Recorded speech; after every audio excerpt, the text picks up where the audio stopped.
क्या वाकई ही हनुमान जी का लंका जाना एक संयोग नहीं बल्कि पहले से ही तय था? आइए जानते हैं इस वीडियो में। नमस्ते दोस्तों, स्वागत है आपका हमारे चैनल में। दोस्तों, भगवान राम की कथा में हनुमान जी के जिन महान कार्यों का वर्णन है, उनमें उनके द्वारा समुद्र लांघकर लंका जाना, माता सीता का पता लगाना, रावण को प्रभु श्री राम की प्रताप और शक्ति के बारे में अवगत कराना और लंका दहन महत्वपूर्ण है। लेकिन प्रश्न यह उठता है कि क्या यह महज एक संजोग है कि हनुमान जी को लंका जाने का मौका मिला, या फिर इसमें किसी प्रकार की कोई नियति थी, या पहले से ही यह पूर्व निर्धारित था?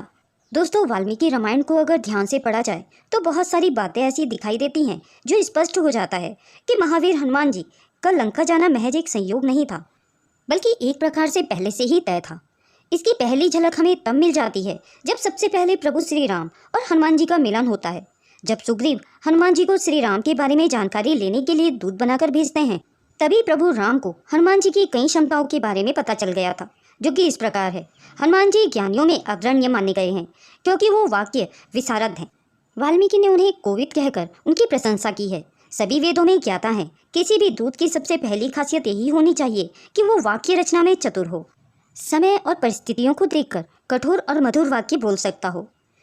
जब हनुमान जी और श्री राम का मिलन हुआ था, जब हनुमान जी श्री राम के पास जाते हैं तो जिस प्रकार से उनका परिचय पूछते हैं, श्री राम उनके ज्ञान और व्यक्तित्व से प्रभावित होते हैं और जान जाते हैं कि हनुमान जी से बेहतर संदेशवाहक कोई नहीं। श्री राम स्वयं हनुमान जी के ज्ञान और बात करने के तरीके से इतने विस्मित हो गए थे कि उन्होंने भी लक्ष्मण से यही बात कहा कि जिस भी राजा के पास ऐसा दूत होगा वह भाग्यशाली होगा, उसके कोई भी कार्य कभी नहीं रुकेंगे। वाल्मीकि रामायण में श्री राम लक्ष्मण से कहते हैं, जिस राजा के पास ऐसा दूत न हो उसके कोई भी कार्य कैसे सिद्ध हो सकते हैं। दूसरे शब्दों में, हर एक राजा के पास हनुमान जैसा ज्ञानी दूत अवश्य होना चाहिए। सुग्रीव को भी हनुमान जी पर ही भरोसा था। जब सुग्रीव सारे वानरों को माता सीता की खोज के लिए विभिन्न दिशाओं में भेज रहे थे, उस वक्त उन्हें यही विश्वास था कि सिर्फ हनुमान जी ही वो वीर हैं जो माता सीता का पता लगा सकते हैं, जो कि इस प्रकार है। सुग्रीव ने विशेषकर हनुमान जी से सीता माता की खोज करने के लिए बातचीत की। सुग्रीव जानते थे कि वही एकमात्र वीर हैं जो सीता जी की खोज करने में समर्थ हैं। समस्त जंगलों में राजा सुग्रीव ने विशेषकर हनुमान जी को इस कार्य के लिए चुना। वायुपुत्र हनुमान जी से कहा, हे हनुमान, मैं तुम्हें छोड़कर किसी को भी नहीं देखता जो उन स्थानों पर विचरण कर सकते हैं जहां शत्रु एक दूसरे के मार्गों को रोक सकने में समर्थ हो।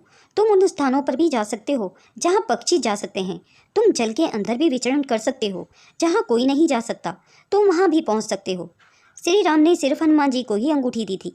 प्रभु श्री राम ये जानते थे कि भविष्य में माता सीता को खोजने में हनुमान जी से बेहतर कोई नहीं हो सकता, और अगर भविष्य में लंका में रावण के पास दूत बनाकर भेजना हो तो हनुमान जी से बेहतर कोई ज्ञानी और चतुर नहीं हो सकता।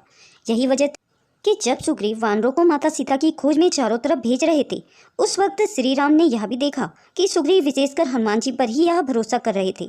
सुग्रीव जानते थे कि हनुमान जी माता सीता का पता लगा सकते हैं। सुग्रीव के इस भरोसे को देखकर ही श्री राम ने अपनी मुद्रिका सिर्फ हनुमान जी को ही माता सीता को देने के लिए कही थी, जो कि इस प्रकार है। तब शत्रु के नाशक श्री राम ने प्रसन्नतापूर्वक अपने नाम से अंकित मुद्रिका हनुमान जी को दे दी, ताकि वो माता सीता को इसे पहचान के रूप में दिखा सके। जावंत को हनुमान जी पर था पूरा भरोसा।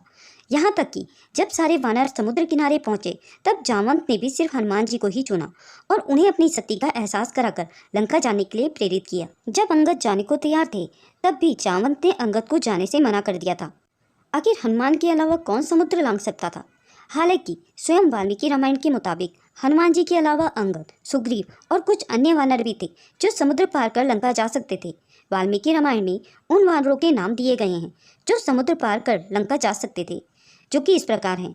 हनुमान जी कहते हैं कि इस भूमि अर्थात लंका को अंगद, सुषेण, मेंदा और विविध जैसे वानर भी जी सकते हैं। हनुमान जी लंका को देखकर कहते हैं कि लंका में मेरे अलावा सूर्यपुत्र सुग्रीव, पुष्पवर्ण और वानरों के प्रधान ऋच भी पहुंच सकते हैं। सिर्फ लंका जाने से कार्य सिद्ध नहीं होते, लेकिन लंका जाने भर से समाधान नहीं मिल सकता था। वहां एक ऐसे दूत को भेजना लाभदायक होता जो न केवल शक्तिशाली हो बल्कि ज्ञानी और वाक चातुर्य में समृद्ध भी हो। ऐसे में हनुमान जी से ज़्यादा शक्तिशाली, ज्ञानी और चतुर कोई भी नहीं था।